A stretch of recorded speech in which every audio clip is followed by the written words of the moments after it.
चलिए अब आगे बढ़ेंगे और बात करेंगे मेघालय के शिलांग की, जहां पर 19 अगस्त को बाइक रैली से शुरू हुई हिंसा कल भी जारी रही और कल भी शिलांग में एक पुलिस चौकी पर पेट्रोल बम से हमला हुआ।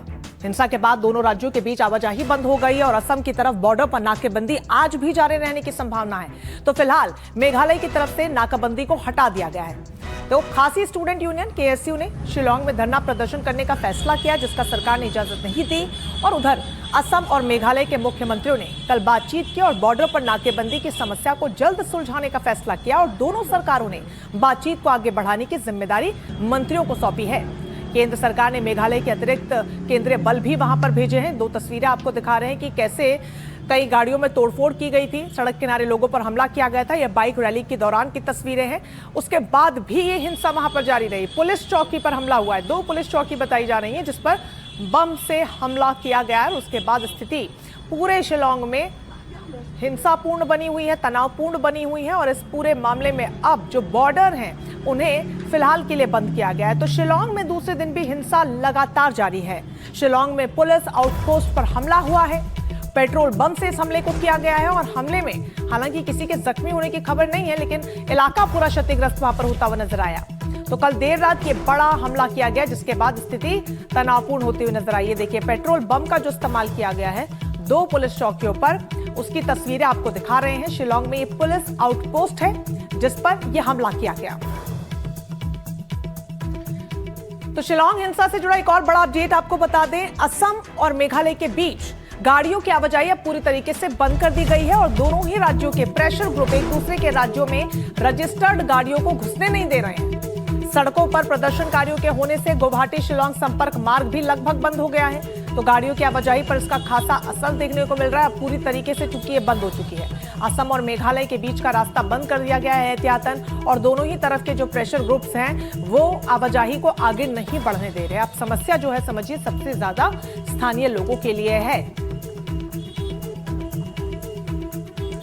शिलांग में खासी स्टूडेंट्स यूनियन द्वारा जिस तरह से जो रैली थी उसके बीच जो वायलेंस हुए हैं, इसके बाद से अब जो असम और मेघालय के सीमांत के इलाके हैं वहाँ पे देखा जा रहा है कि ब्लॉकेड हो रहा है और यहाँ पे दोनों तरफ से सिविल सोसाइटी ग्रुप्स बढ़ चढ़ के एक दूसरे की जो गाड़ियाँ हैं उनको रोकने की कोशिश कर रहे हैं। जबकि खासी स्टूडेंट्स यूनियन ने जिस तरह से जो रैली निकाली थी शिलांग में और वहाँ पे जिस तरह से 30 से भी ज़्यादा वाहनों को क्षति पहुँची, जहाँ पे कि असम के वाहन ज़्यादा थे, 16 लोगों को इंजरीज हुई। और इसके बाद जरूर मेघालय सरकार ने कुछ कदम उठाए। मेघालय सरकार ने जो 3 खासी स्टूडेंट्स यूनियन के बड़े नेताओं को हिरासत में लिया है, उनको आज कोर्ट में प्रोड्यूस किया गया। उनको 14 दिन की जुडिशियल रिमांड हुई। सेंटर ने एडिशनल फोर्सेस भेजे हैं। मेघालय में भी बहुत जगह पे बर्नीहाट और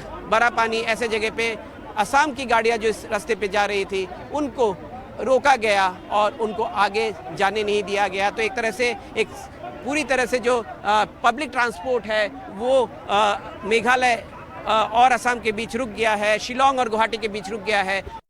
तो हमारी इस ग्राउंड रिपोर्ट में आपने देखा कि कैसे हालात वहां पर बने हुए हैं और ज्यादा जानकारी के साथ हमारे संवाददाता ज्योति श्रवण शर्मा हमारे साथ जुड़ गए हैं।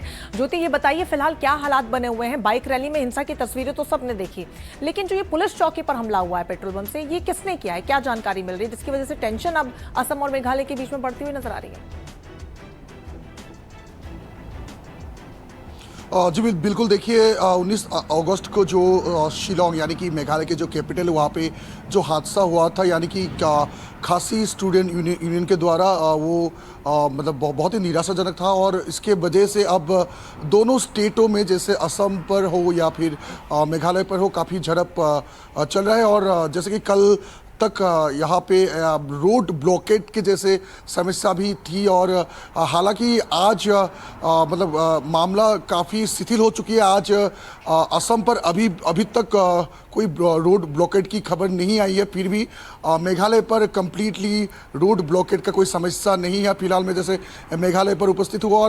और जैसा कि आपने अभी बताया कि पेट्रोल बम जैसे किसी शख्स ने, क्योंकि किसी का नाम अभी तक आगे नहीं आया, और शिलांग के एक थाने पर आउटपोस्ट पर एक्चुअली पेट्रोल बम से हमला किया गया था कल 9:20 पर। और उसी दौरान एक बात भी एसपी ने मीडिया के सामने कहा था कि कोई इंजर्ड नहीं हुआ है और आउटपोस्ट के ठीक बाहर ही ये पेट्रोल बम गिरा गया था और अभी भी जांच चल रही है और जांच के दौरान आगे आएगा कि किस शख्स ने और या फिर बिल्कुल, इस किस पूरे मौत मामले ने में ये लगातार पेट्रोल जांच को बम इसलिए का भी हमला आगे बढ़ाया जाना जरूरी है क्योंकि खासी स्टूडेंट्स ने आंदोलन का ऐलान जरूर किया था, लेकिन आरोप उनका भी है कि कुछ ऐसे अराजक तत्व हैं जो इस आंदोलन को खराब करने की कोशिश कर रहे हैं। नजर बनाए रखिएगा ज्योति, फिलहाल बहुत शुक्रिया तमाम जानकारी के लिए। तो शिलांग में हिंसा के बाद तनाव कम करने के लिए असम और मेघालय के मुख्यमंत्री साथ आए।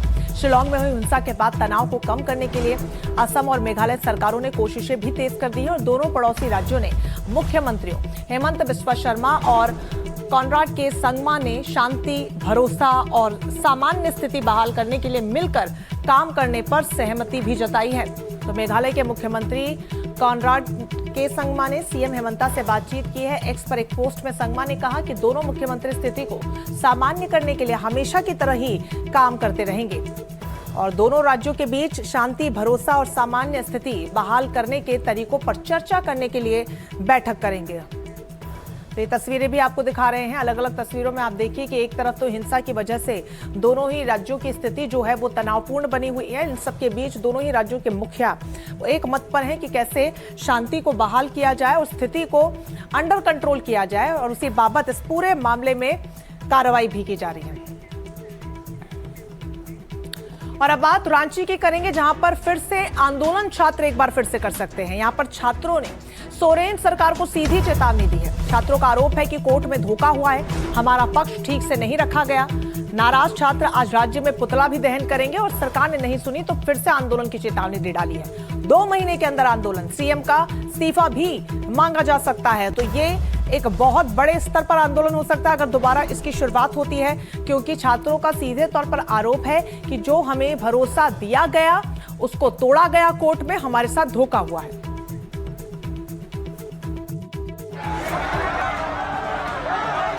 रांची में जयपाल सिंह मुंडा स्टेडियम से शुरू हुआ आंदोलन अब शायद लौटकर वहीं आने वाला है, क्योंकि जो लड़ाई इस मैदान से शुरू होकर हाई कोर्ट तक पहुंची थी वो दोबारा उसी स्टेडियम में पहुंचने वाली है।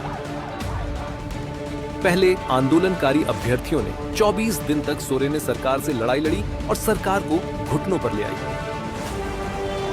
लेकिन इसके बाद जब परीक्षा रद्द किए जाने के ऐलान किया गया तो जो लोग नौकरी में थे वो इस फैसले के खिलाफ पहले सड़क पर आए